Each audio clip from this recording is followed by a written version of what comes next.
So welcome to what is a first for us, our first online Christmas concert.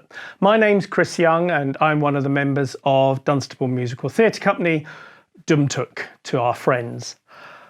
I'm joined by Angela Goss, the chair of the... Well, I say joined, I'm not really joined. Angela, are you there? Thanks, Chris, and love to you both at your house from the two of us at our house. It's been a very strange year this year. Chris and I both hope that everyone here has managed to weather the COVID storm. Our little theatre has been closed since March. It's been extremely sad, but it's been a real pleasure to be able to get together with Dumtuk and to be able to create this virtual Welcome Christmas concert for you all. We all send you our best wishes and we hope very much that you have a really wonderful Christmas, and we look forward to seeing you in the new year. Thanks, Angie. Well, usually at this time of year, of course, I'd be able to welcome you to the little theatre. But as you can probably imagine, events have conspired against us. And so we have been rehearsing on Zoom with recordings, and that has been a challenge, shall we say, but hopefully you'll see the fruits of our labours. But don't worry, tonight's concert is going to be our normal mix of songs and readings, and we really hope you'll enjoy it. But actually, doing an online virtual concert does give us a few advantages. So, for example, I can go from my favourite place here in Dunstable to the beautiful slopes, and I can enjoy the cold and just wish I was with those guys now. Whoa! Watch out! Oh. Anyway, what about you, Angie? Chris, you know, as much as I love the winter, the one place I really, really would like to be now is on a golden beach with the water lapping in front of me and a very large glass of something cold in my hands. Oh, look at that. Oh, yes. Well, where I would really prefer to be, actually, is at the little theatre. I miss it. We all miss it. I know how many people are missing it at the moment, but we will be back. Yes, I know a beach is lovely, Angie, but what you're really missing is this, isn't it? Oh, yes!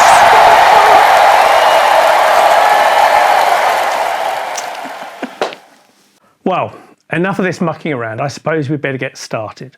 And what better way to start with one of our favourite songs, the perennial favourite, Winter Wonderland.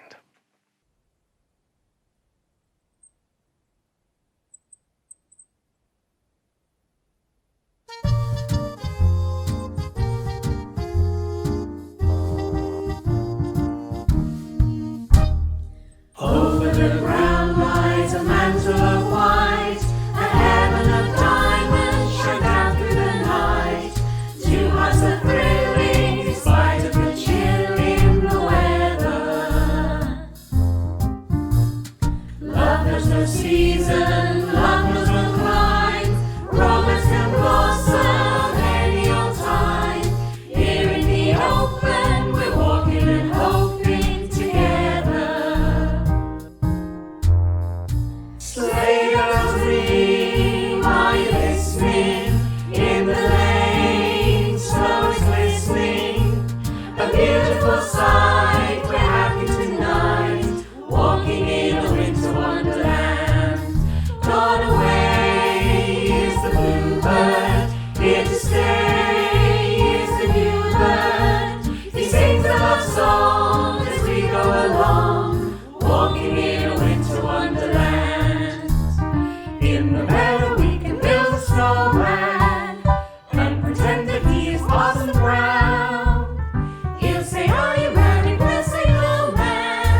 In the meadow we can build a snowman and pretend that he is Parson Brown. He'll say, I'm very good snowman, but you can do the job when you're in town.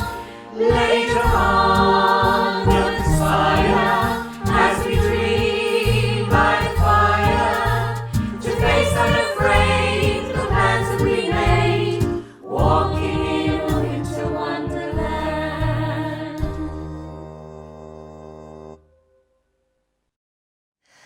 Well, that sounded really wonderful. And when you think how lucky we are that those recordings were done via Zoom, with everyone recording and rehearsing those songs from home. And now we are going to enjoy a couple of seasonal readings. The first one is by Anthony Bird, and it tells the story of Chippenham George and the missing £5 note. And that's followed by Simon Rollings, who's going to be giving us a seasonal story about a dog's Christmas. And I'm told that apparently this story is based upon his own dog, Douglas. So please enjoy. Hello everyone, I hope you're all well and safe in what has been a very odd year. I would like to read to you a very short Christmas story called The Missing £5 Note. Chippenham George worked for the post office, and his job was to process all the mail that had ineligible addresses written on them. One day, just before Christmas, a letter landed on his desk, simply addressed in shaky handwriting, to God. With no other clue on the envelope, George opened the letter and read, Dear God, I am a 93-year-old widow living on the state pension. Yesterday, someone stole my purse. It had £100 in it, which is all the money I have in the world, and no pension due until after Christmas. Next week is Christmas, and I had invited 2 of my friends over for Christmas lunch. Without that money, I had nothing to buy food with. I have no family to turn to, and you are my only hope. God, can you please help me? And Chippenham George was really touched, and being kind-hearted, he put a copy of the letter up on the staff notice board at the Fareham sorting office where he worked. The letter touched the other postmen, and they all dug into their pockets and had a whip around. Between them, they raised £95. Using an officially franked post office envelope, they sent the cash on to the old lady, and for the rest of the day, all the workers felt a warm glow thinking about the kind thing they had done. Christmas came and went. A few days later, another letter, simply addressed to God, landed in the sorting office. Many of the postmen all gathered round while George opened the letter. And it read, Dear God, how can I ever thank you enough for what you did for me? Because of your generosity, I was able to provide a lovely luncheon for my friends. We had a very nice day, and I told my friends of your wonderful gift. In fact, we haven't gotten over it, and even Father John, our parish priest, is beside himself with joy. But by the way, there was £5 missing. I think it must have been those thieving fellows at the post office. George could not help musing on Oscar Wilde's quote, A good deed never goes unpunished. I'd like to wish everyone a very Merry Christmas, and here's to a very happy New Year for all of us.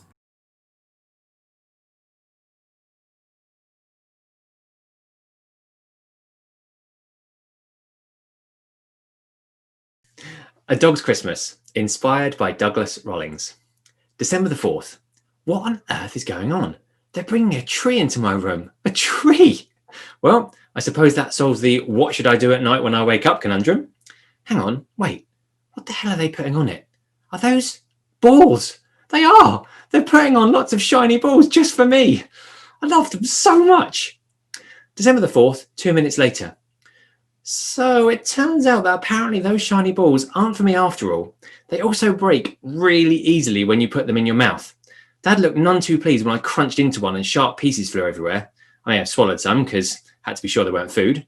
He said, and I quote, "You'll be sorry about that in the morning." I've got no idea what he means, but it sounds ominous. Speaking of ominous, they've now put a mini human-like figure on top of the tree. She won't stop staring at me. What's that deal? December 4th, around midnight. Note to self, the water from the new bowl underneath the tree tastes amazing. December the 5th, 7 a.m. I have just gone for what can only be described as a boo-hoo poo. I now understand what Dad meant when he said I'd be sorry in the morning. Damn those shiny balls. December 8th. That thing on top of the tree is now officially freaking me out. She never stops smiling, and I swear to God she's always watching me. December 12th. A really weird thing happened today. Some potential intruders knocked on the door. Despite me telling them to go away in no uncertain terms, Mum and Dad opened the door, and you'll never guess what happened next. The group of potential intruders started making loads of noise, all while grinning inanely. I heard Mum and Dad mention something about carolers, but all I know is it made my ears hurt and I started howling. When they left, Dad said that apparently I sounded better than they did. December 24th. The little people came round to visit today. Now, I'm used to them being, shall we say, hyper, but wow, what on earth has happened to them today? My guess is mushrooms. On another note, I'm on red alert, whatever red is, as I keep hearing that some fat jolly bloke is going to come down the chimney tonight and break in. Not on my watch. All I need to do now is work out what a chimney is, and then I'm going to show old Jolly Balls who's boss. Maybe he's in cahoots with that thing on top of the tree. December 25th, 7 a.m. False alarm, no intruders came in. The fat guy must have heard I was onto him. Mum and Dad are in a particularly good mood this morning and have brought down loads of shiny boxes for me, putting them underneath my tree. I love them so much. December 25th, 7:20 a.m. So it turns out they were just teasing me with all the boxes, as they just kept passing them to one another. I'm pretty sure they know how unhappy I am by the way I've absolutely decimated the paper they've discarded, although bizarrely they appear to find it funny. Wait, what? Is there something on my head? December 25th, 7:25 a.m. They've just brought out a few more presents, and this time they were for me. I've got a new ball, I've checked, this one doesn't break into shards, a bone, a bed, and something weird which I haven't worked out yet. I love them so much. December 25th, 8 a.m. That weird thing, apparently they're called antlers, and they're trying to put them on my head and point those things that always glue to at me, no doubt trying to take my picture to laugh at later. I'm having none of it, so each time they get close I knock the antlers off with one of my paws. This has now been going on non-stop for 35 minutes. December 25th, 1 p.m. Some of our extended pack just came round. I am so excited. Also, I don't know what's going on, but the smell coming from their kitchen is epic. December 25th, 3 p.m. Okay, so the humans are barely moving and groaning a lot whenever they have to get up. Dad mentioned something called a food coma. I'm not sure what that is, but I'm thinking about going for help. December 25th, 8 p.m. It turns out they were okay. We all had a pack nap, and then amazingly, they started eating and drinking again. And they call me greedy. December 25th, 9 p.m. I may have spoken too soon. They now seem to be a bit wobbly on their feet and not able to speak all that well. They also seem to be strangely fixated on smushing up my face and telling me how much they love me.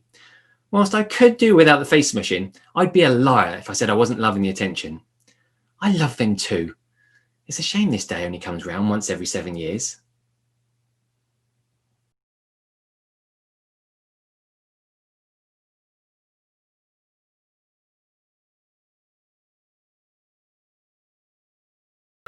For me, Christmas is a time to reflect. And I think this Christmas we'll be reflecting on what a year this has been, and we'll be so glad to get rid of it. But if ever I need to chill out or relax, it's always music that is my go-to. And our next song is a song that I often listen to because it relaxes me and it lets me reflect on things.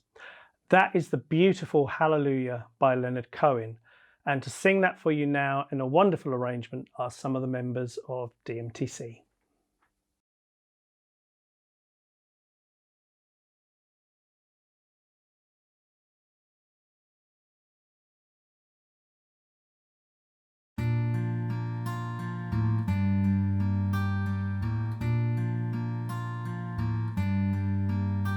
I've heard there was a secret chord that David played and it pleased the Lord, but you don't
Christmas really would not be Christmas without a classic Christmas story.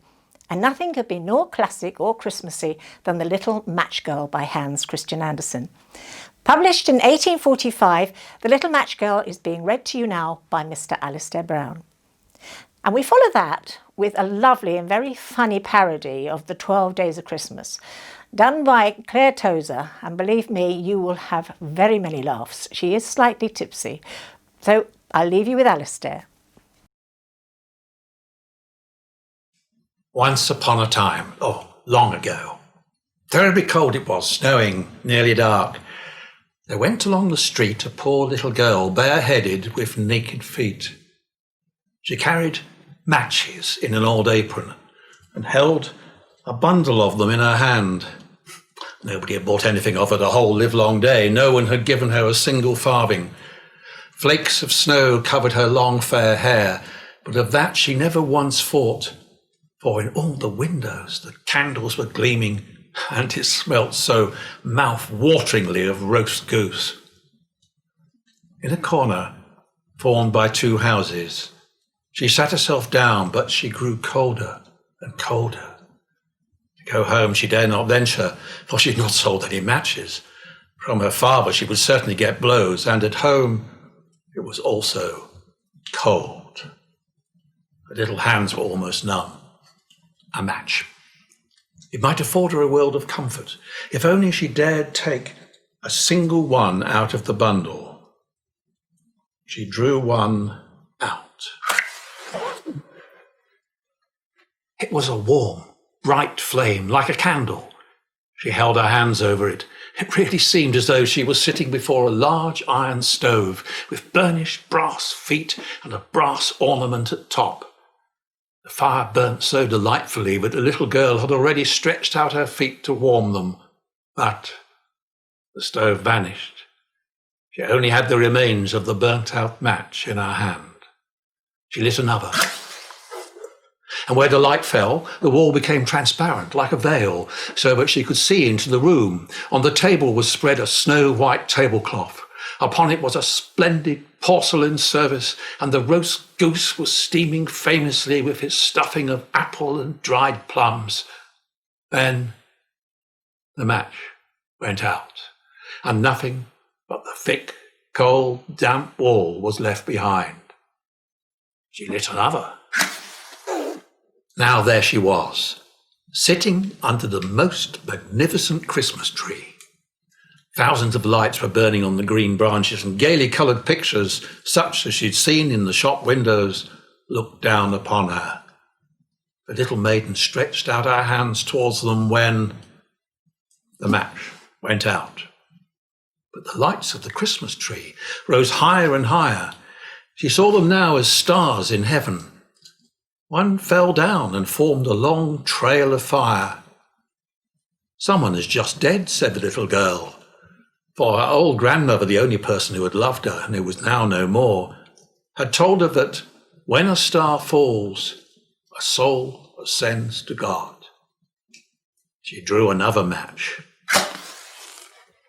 And there stood the old grandmother, so bright and radiant, so mild, and with such an expression of love. "Grandmother," cried the little one, "take me with you.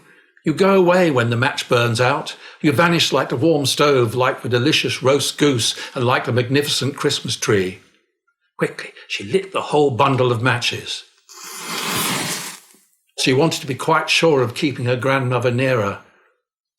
The matches gave such a brilliant light that it was brighter than at noonday. Never had the grandmother been so beautiful and so tall.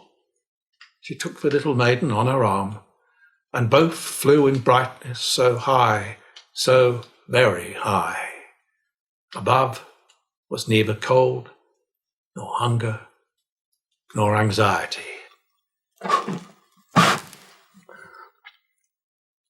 In the corner, at the cold hour of dawn, sat the poor girl with rosy cheeks and with a smiling mouth, leaning against the wall, frozen to death, with her matches, of which one bundle had been burnt.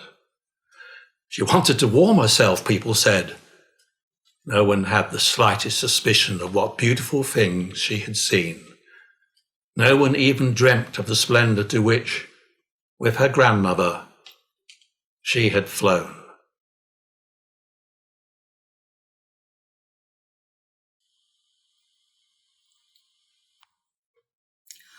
On the first day of Christmas, the barman brought to me a large Long Island iced tea. On the second day of Christmas, the barman brought to me 2 margaritas and a large Long Island iced tea. On the third day of Christmas, the barman brought to me 3 vodka Red Bulls, 2 margaritas, and a large Long Island iced tea.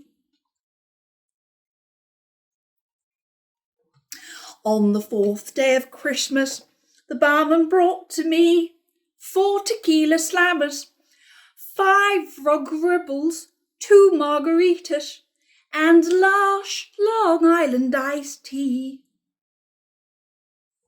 On the fifth day of Christmas, the barman brought to me 5 G&Ts. Ooh, yummy.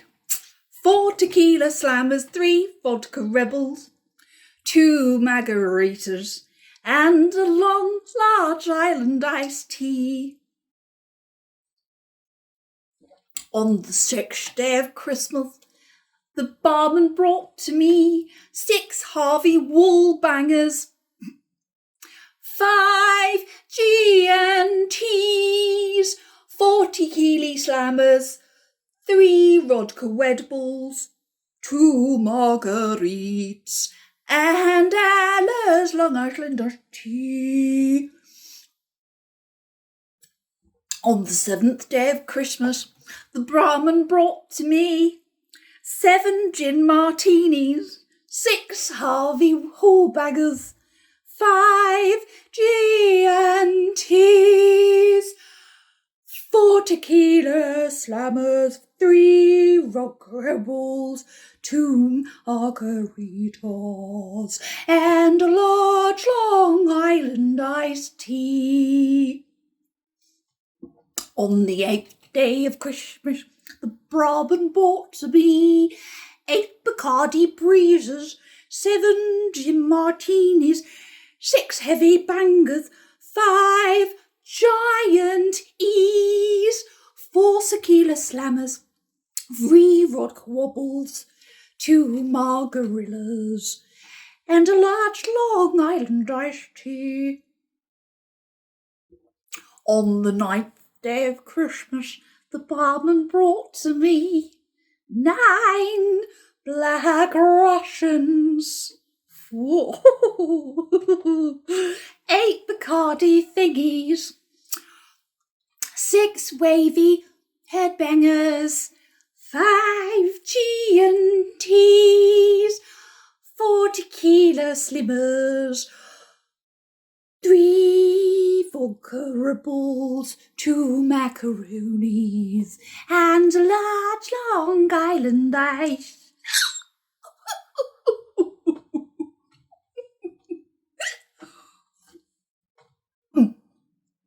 Oh, the bubbles. On the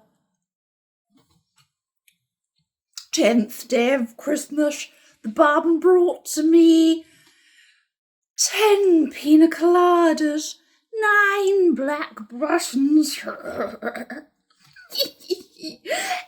Bacardi Brazzers, 7 gin tarbinis, 6 Harvey Whoopingers, 5 G&Ts, 4 tequila slammers, 3 vodka bedballs, 2 senoritas, and a long Long Island iced tea. On the 11th day of Christmas, the barman brought to me 11 double visions, 10 pink coladas, 9 brush blackens, 8 big Mardy geezers, 7 Jim Martinis, 6 worthy hallbaggers, 5 G&Ts, 4 Tucky Slammers, 3 vodka Red Bulls, 2 Gomeritas, and an Long Island iced tea. On the 12th day of Christmas, Barman bought to be the bill.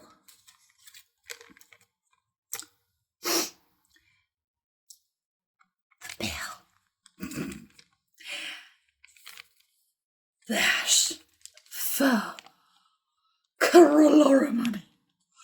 Hope he takes a cheque for 20 pina coladas, 20 black ruskies, 32 Bacardi waters, 45 gin martinis, 46 heavy warbingers, 45 G&Ts,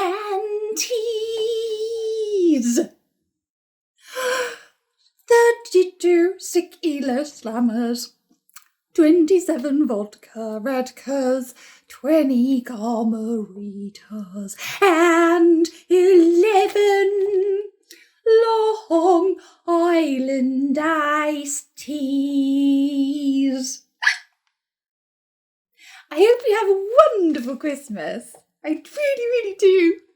How lovely to be with you.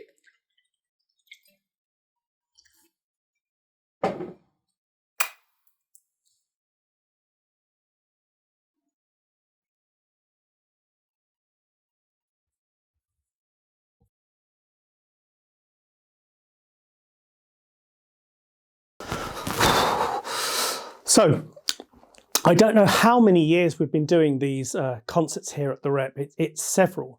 But the next carol is one I think we've done more than any other since we've been here.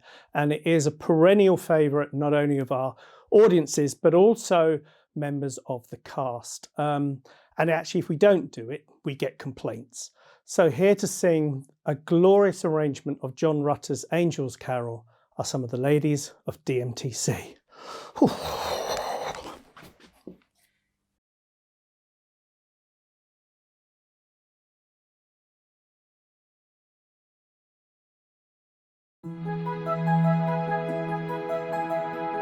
Have you heard the sound of the angel voices ringing out so sweetly, ringing out so clear? Have you seen the stars shining out so brightly as the sign of that Christ the Lord is here? Have you heard the news that they bring from heaven to the humble shepherds who have waited long? Gloria in excelsis Deo, Gloria in excelsis Deo. Hear the angels sing their joyful song. He is come in peace in the winter stillness, like a gentle snowfall in the gentle night. He is come in joy, like the sun at morning, filling all the world with radiance and with light. He is come in love as a child of Mary, in a simple stable. We have seen his birth. Gloria in excelsis Deo, Gloria in excelsis Deo. Hear the angels singing peace on earth.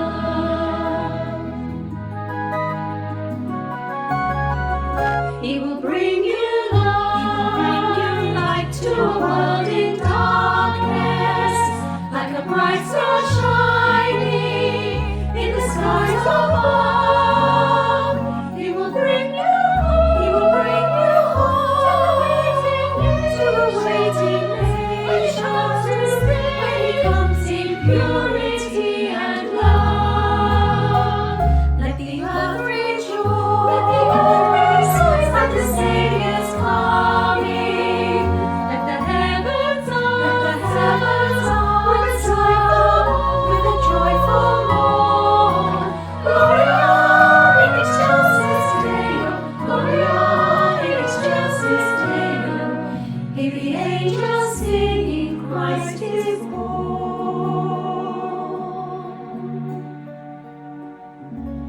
Hear the angels singing, Christ is born.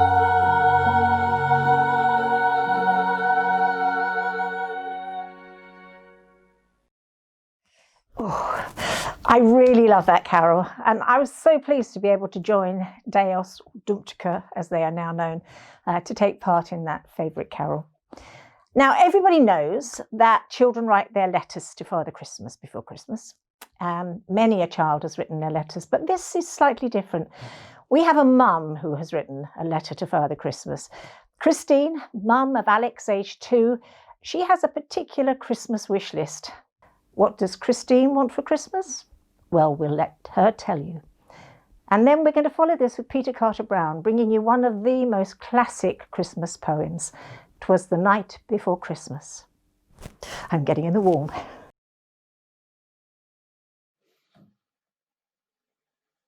Hi Santa, it's me, Christine, mum of Alex. Now, I know I should really be writing to you on his behalf, but, well, he's 2.5, so quite frankly, you could just wrap up a couple of nice big boxes for him and we'd be all set. So, I thought I'd write to you on my own behalf. Yes, I know I haven't written to you since I was 9, and unbelievably, that was more than 30 years ago. But sometimes we adults just need to share our Christmas wishes too. I've tried really hard this year to be a good and patient mum, wife, teacher, cook, cleaner, so much cleaning to do this year, and nurse. Managing a home with a 2-year-old with tantrums and tears and feeding and washing and cuddling and cajoling and trying to find somewhere to go when all the soft play centres have closed. Who'd have thought we'd have missed those so much? Well, it's a full-time job in itself. And I've been doing one of those too, from home, with a Thomas the Tank Engine soundtrack. So, it's been a really tough year, to be honest, and, well, us mums are exhausted. So if it's not too much trouble, I thought I'd share my list for Christmas. I'd like to drink a cup of coffee that's still hot, and maybe on the back of more than 5 hours sleep a night. I'd like to wake up refreshed in the morning, instead of having to crawl exhausted out of bed, having been kept awake all night, being kicked in the ribs by a 2-year-old who will not stay in his own bed. I'd really like to lie in a bath for more than 2 minutes and properly soak, maybe with a couple of scented candles and some nice relaxing music instead of plastic ducks and squeaky toys. Now, I know this one is asking a lot too, but I'd really like to be able to comb my hair and brush my teeth in the morning before the chaos begins. I'd like a cookery book full of realistic meals that my toddler will actually eat. And could you share that secret that all the super mums have that makes their children eat vegetables? I'd like to listen to some real music sometimes, not just Old MacDonald Had a Farm on repeat. And the same goes for television. Maybe watch something that doesn't involve talking animals and trains. And on the subject of television, I'd really like to be able to fall asleep watching television like my husband does every evening. Please could I have a magic wand I could wave so my housework miraculously gets done? I mean, who doesn't want that? And when we're able to see people again, please could I just have a morning where I can spend some time with a friend and have a coffee and maybe just have some adult conversation.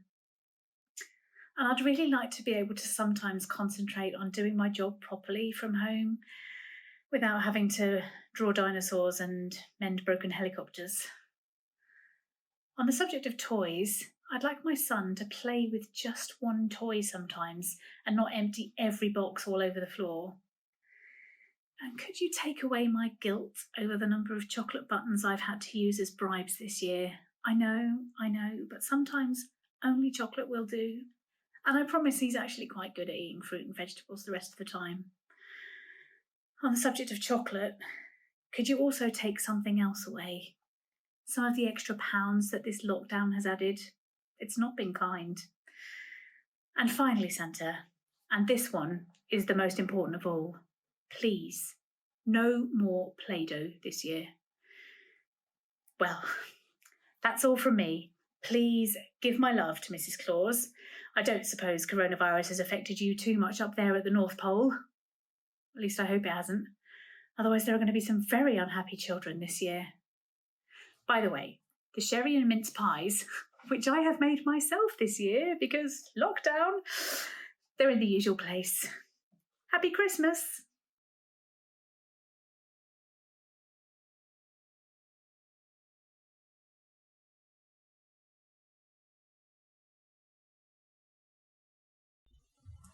"'Twas the night before Christmas, when all through the house not a creature was stirring, not even a mouse. The stockings were hung by the chimney with care, in the hopes that St. Nicholas would soon be there. The children were nestled all snug in their beds, while visions of sugar plums danced in their heads. And Mamma in her kerchief and I in my cap had just settled our brains for a long winter's nap, when out on the lawn there arose such a clatter. I sprang from the bed to see what was the matter. Away to the window I flew like a flash, tore open the shutters and threw up the sash.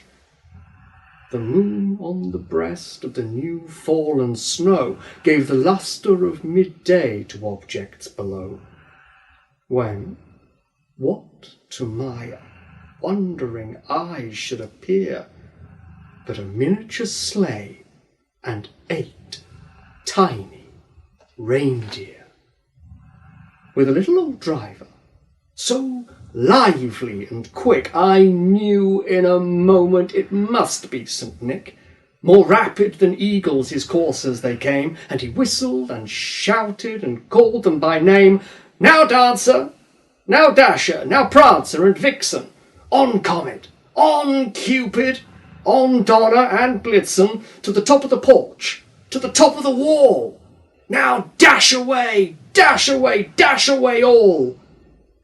And then, in a twinkling, I heard on the roof the prancing and pawing of each little hoof. As I drew in my head and was turning around, down the chimney St. Nicholas came with a bound, as dry leaves that before the wild hurricane fly, when they meet with an obstacle mount to the sky. So up to the housetop the coursers they flew, with the sleigh full of toys, and St. Nicholas too. He was dressed all in fur, from his head to his foot, and his clothes were all tarnished with ashes and soot.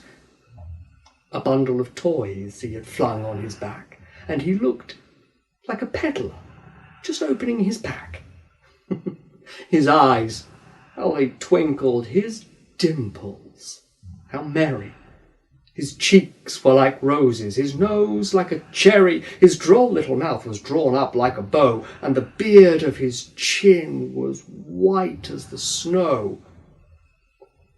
The stump of a pipe he held tight in his teeth, and the smoke had encircled his head like a wreath. He had a broad face and a round little belly that shook when he laughed, like a bowl full of jelly. He was chubby and plump, a right jolly old elf, and I laughed when I saw him in spite of myself. A wink of his eye and a twist of his head soon gave me to know that I had nothing to dread.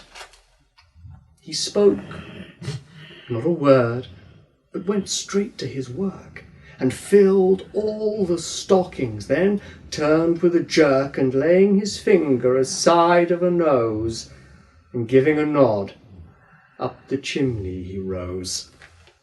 He sprang to his sleigh, to his team, gave a whistle, and away they all flew like the down of a thistle. But I heard him exclaim, ere he drove out of sight, "Happy Christmas to all, and to all a good night." Merry Christmas to everybody.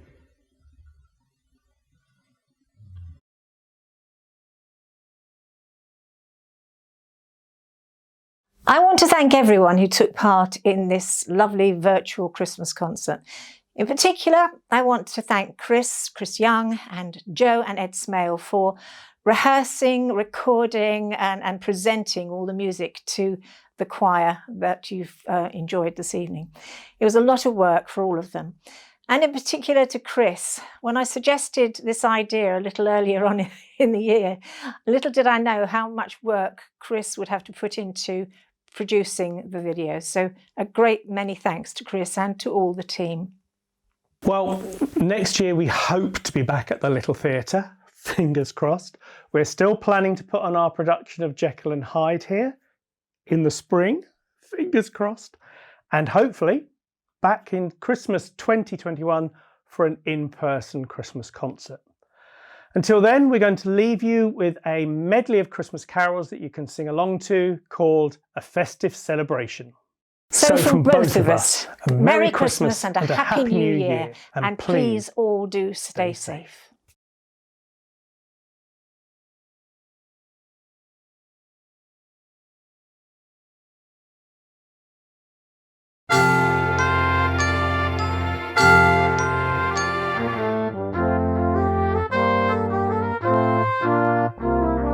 I saw three ships come sailing in on Christmas Day, on Christmas Day. I saw three ships come sailing in on Christmas Day in the morning, and all the souls of earth shall sing on Christmas Day, on Christmas Day, and all the souls of earth shall sing on Christmas Day in the morning.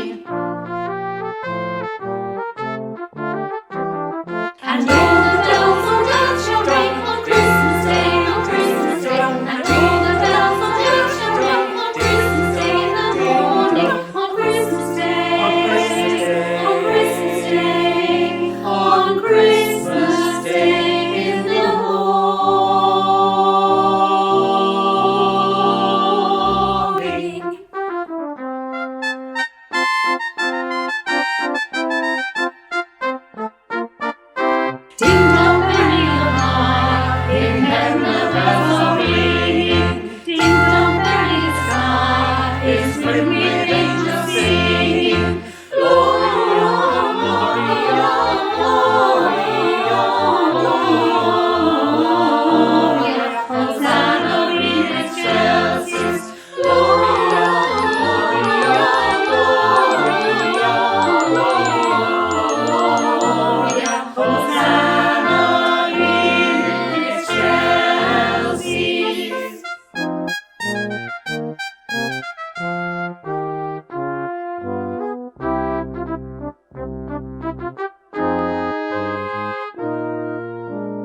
Deck the halls with boughs of holly, la la la la la la la la.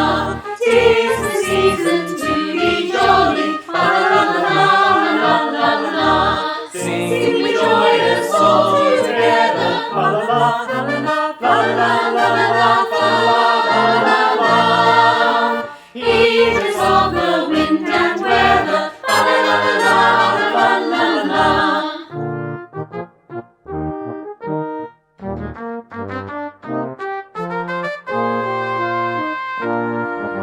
Heedless of the wind and weather, la la la la la la la la la la la la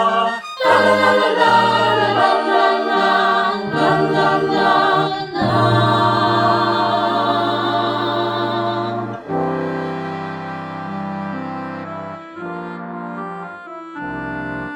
We wish